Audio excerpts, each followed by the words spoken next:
చోళదేశంలో కొల్లిడం అనే నదీ ప్రవాహంతో విశాలమైన పంట పొలాలతోటి ఉన్న ఆదనూర్ అనే ఒక గ్రామం ఉంది.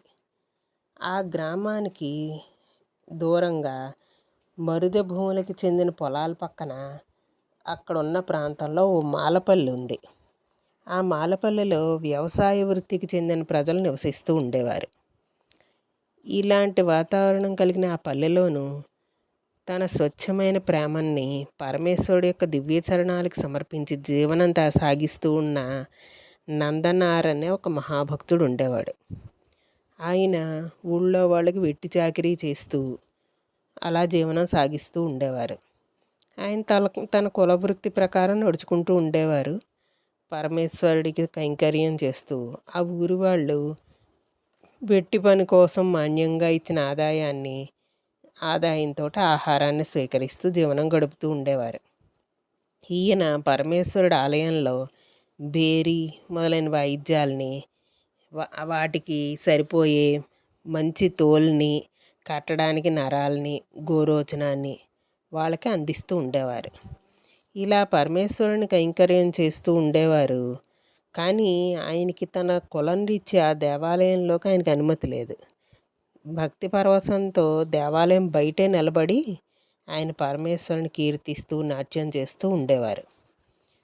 అలాగా ఆదనూరు గ్రామానికి దగ్గరలో తిరుపుంగూర్ అనే క్షేత్రంలో శివుడి మీద భక్తిభావంతో ఆ స్వామికి కైంకర్యం చెయ్యాలని ఈయన తిరుపుంగూరు దేవాలయం బయట నిలబడి భక్తి పరవశంతో ఈ నందనార్ గానం చేసి తన స్వామిని నేరుగా దర్శించాలి అనుకున్నారు.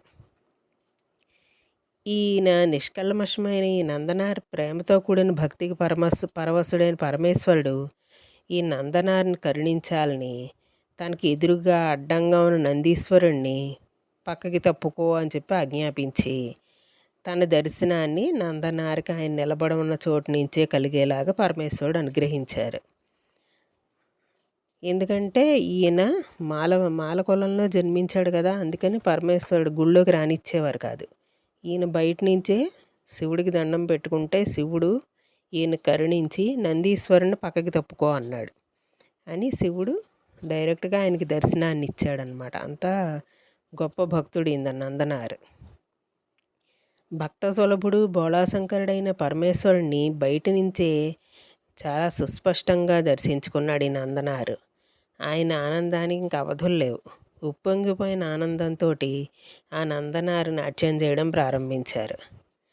ఆ దేవాలయానికి ముందు భాగంలో భూమి పల్లంగా ఉండడంతో దాన్ని ఆయన కోనేరు కింద త్రవ్వారు. ఈ విధంగా నందనారు పరమేశ్వరుడికి నెలకొనున్న పవిత్ర శివాలయాలన్నిటికీ వెళ్ళి భక్తితో అక్కడ నమస్కారం చేసుకొని అక్కడ కైంకర్యాలను చేస్తూ ఉండేవారు.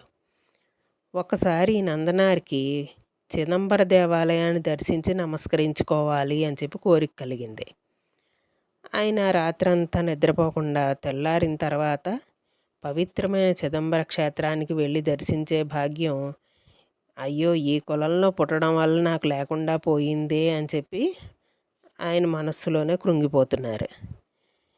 ఈ విధంగా ఇలా ఆలోచన కలగడానికి కారణం కూడా పరమేశ్వరుడు లీలే కదా అని చెప్పి ఆయన భావించి చిదంబరం వెళ్ళాలనే ప్రయత్నాన్ని కూడా ఆయన విరమించి ఉన్నారు.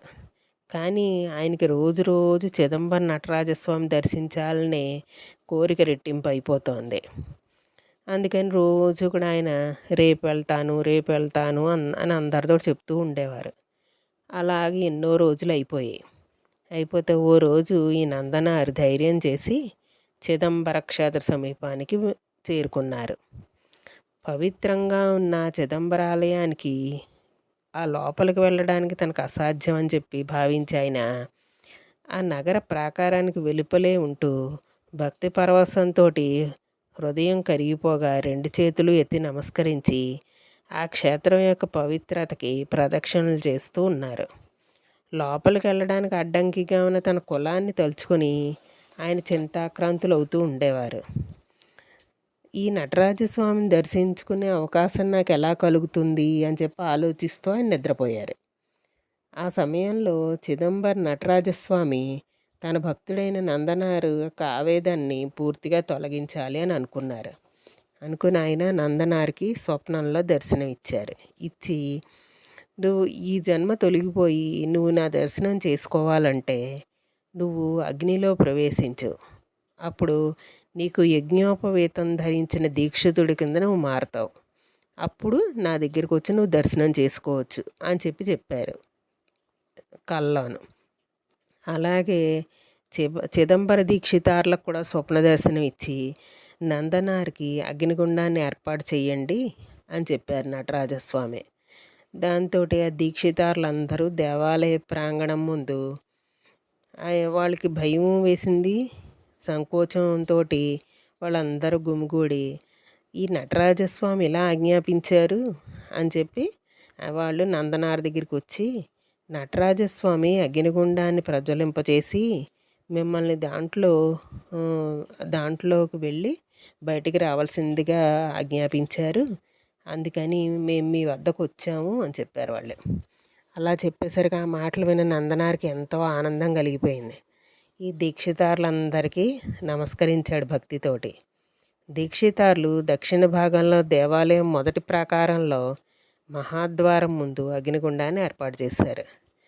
ఆ అగ్నిగుండం దగ్గరికి వచ్చి నందనారు నటరాజస్వామి పాదపద్మాలను మనస్సులోనే ధ్యానించి అగ్నిగుండం చుట్టూ ప్రదక్షిణం చేసి దాంట్లోకి వెళ్ళారు. ఇలా భక్తితోటి చేతులు కైమోడ్చి ఆనందతాండవం ఆడుతున్న నటరాజస్వామిని మనస్సులో నిలుపుకొని నందనారు అగ్నిగుండంలో ప్రవేశించారు. అగ్నిలో ప్రవేశించగానే ఆయన యొక్క ఆ పూర్వ శరీరం అంతా నశించిపోయింది. నశించి పుణ్యస్వరూపుడైన దీక్షితార్ రూపం వచ్చేసింది ఆయనకి. యజ్ఞోపేతం ప్రకాశిస్తూ ఆయన శరీరం మీద ప్రకాశిస్తోంది. జడాముడి కలిగి ఒక తాపస్సులాగా ఆయన ఆ యజ్ఞగుండంలోంచి బయటకు వచ్చారు. దేవతలందరూ సంతోషంతో జయజయధ్వానాలు చేశారు. నటరాజస్వామి అనుగ్రహానికి పాత్రులైన ఈ నందనార్కి చిదంబరంలోని దీక్షితార్లందరూ చేతులెత్తి నమస్కరించారు. తన చిరకాల కోరికైన నటరాజస్వామిని దర్శనం చేసుకోవడానికి నందనార్ బయలుదేరారు. ఈ దీక్షితార్లందరూ ఆయన్ని పరివేష్టించి రాగా దేవాలయం గోపురానికి నమస్కరించి వేగంగా గర్భాలయంలోకి ప్రవేశించి నటరాజస్వామిలో ఐక్యమైపోయారు. ఆ అద్భుతాన్ని చూసి దీక్షితార్లు ఆశ్చర్యానికి లోనయ్యి 2 చేతులు ఎత్తి నమస్కారం చేశారు ఆయన నందనార్కి. తనని చేరుకున్న భక్తుడైన తిరునాళ్ళైపోవారును కర్మబంధం నుంచి నటరాజస్వామి విముక్తిని గావించారు. దోషపూరితమైన శరీరాన్ని పోగొట్టుకోవడానికి అగ్నిగుండంలో స్నానం ఆచరించి దోషరహితమైన దీక్షితారుగా మారి నటరాజస్వామి దివ్యచరణాలకు చేరుకున్న ఆ నందనారి యొక్క జీవిత చరిత్రను మనం కూడా ఇవాళ స్మరించుకున్నాం. ఈయన 17వ నాయనారు. ఈయన పేరు తిరునాలై పోవార్ నందనార్ నాయనార్. ఈయన 17వ నాయనారు. రేపు 18వ నాయనార్ గురించి తెలుసుకుందాం. సరే, ఉంటాను. బాయ్.